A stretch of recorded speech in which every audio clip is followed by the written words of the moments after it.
can't have more fun than riding your Harley hard around corners. No, you can, but it's up there with one of the best things you can do.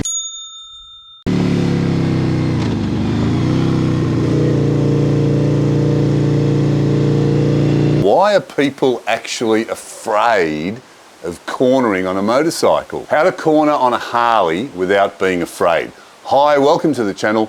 My name's Eamon. Today we're going to talk about corners. I'm bringing this up because I noticed on the last few group rides, people hesitate going into corners. It's like they're scared of them. So today we're going to discuss how to take corners, the correct way to do it. Also, what you can do to make it safer, how to stop fear creeping in, including how to get around that minor problem of Harleys not having enough lean angle. Let's see if we can do something about it.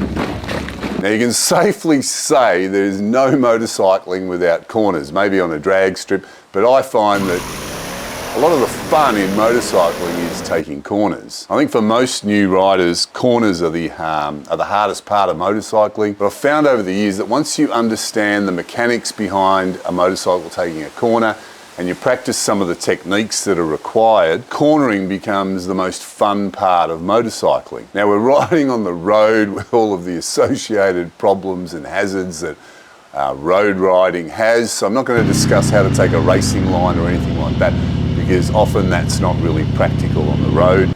You can't use the whole of your lane a lot of the time. There's oncoming traffic and all sorts of things that prevent you doing that. So a lot of cornering mistakes can be overcome just by doing things smoothly, accelerating smoothly, using your front brake smoothly. Probably obvious to most people, slow down approaching a corner. But I'm leaving that one out because that's boring. So let's discuss some of the other things around corners.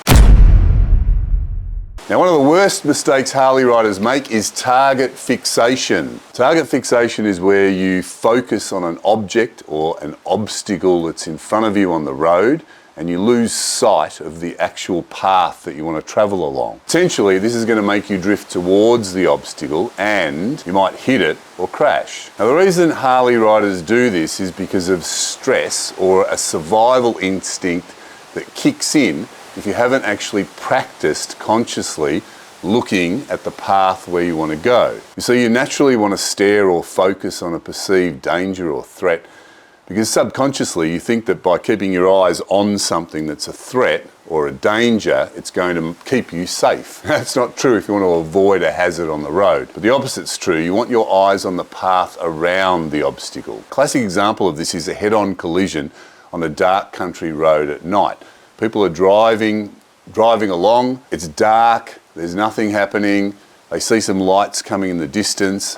Instead of focusing on the road ahead, they go into a hypnotic state where they focus on the lights that are coming towards them and their car drifts towards the other car.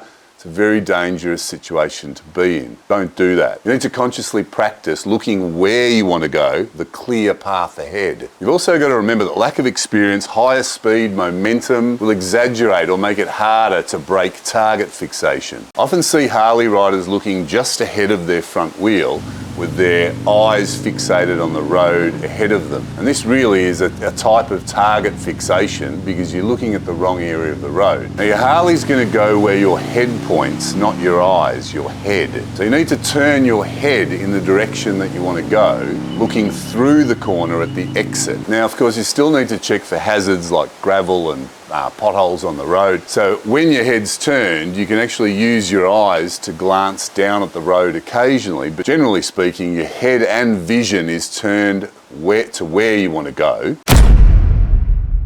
People seem to get confused by the technique of countersteering.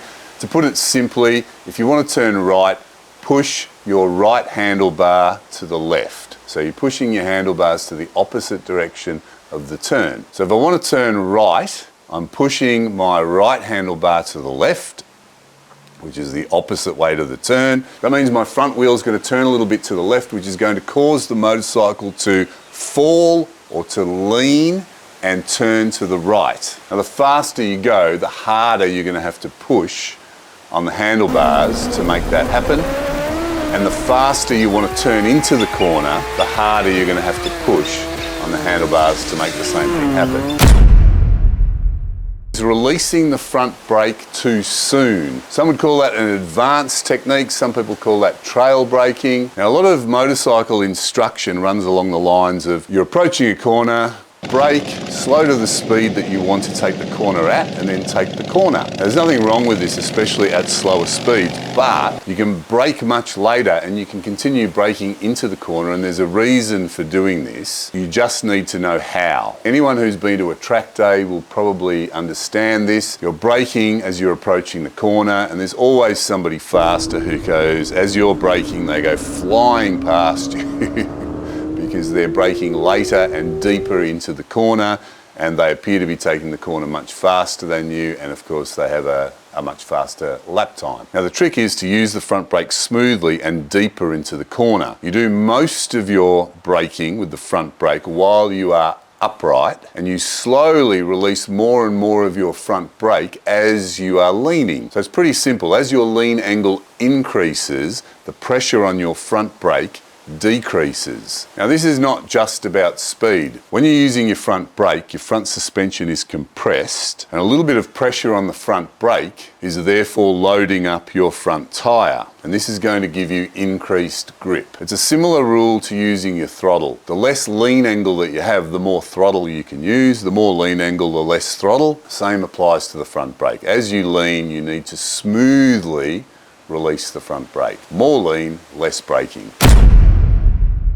Cornering is a lot easier when you use your body to lean as your lean angle and speed increases. That's a mouthful. So when you're cornering a Harley, it wants to move to the outside of the turn. If we're turning left, your bike wants to go to the outside of the turn. It's the fact that you have rubber on the road and that the center of mass is moving inward that's keeping the bike moving forward and turning. So if you position your body to the inside of a turn, off center from your motorcycle, it means that your bike doesn't have to lean as far for a given speed or corner radius. So in other words, potentially your bike is more upright, and that makes it safer. You're moving the combined center of gravity lower and to the inside of the turning circle. So you're using your body to minimize the lean angle, and that also makes the corner safer. You're gonna have more clearance and a larger patch of rubber on the road. Now, to be practical,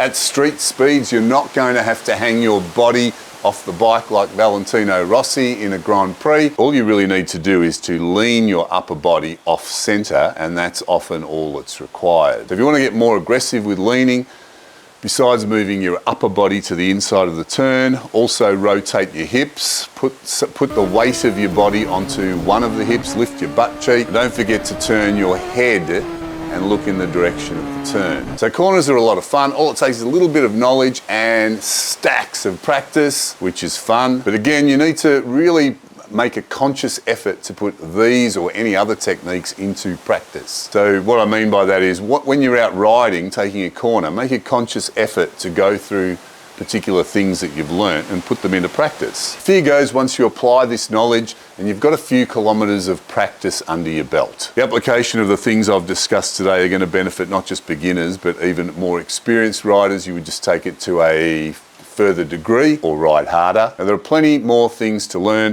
If you're interested, have a look at my video, which I'll link here somewhere. Don't forget to like and subscribe if you want to support the channel. We've got some merchandise now. The link's down in the description.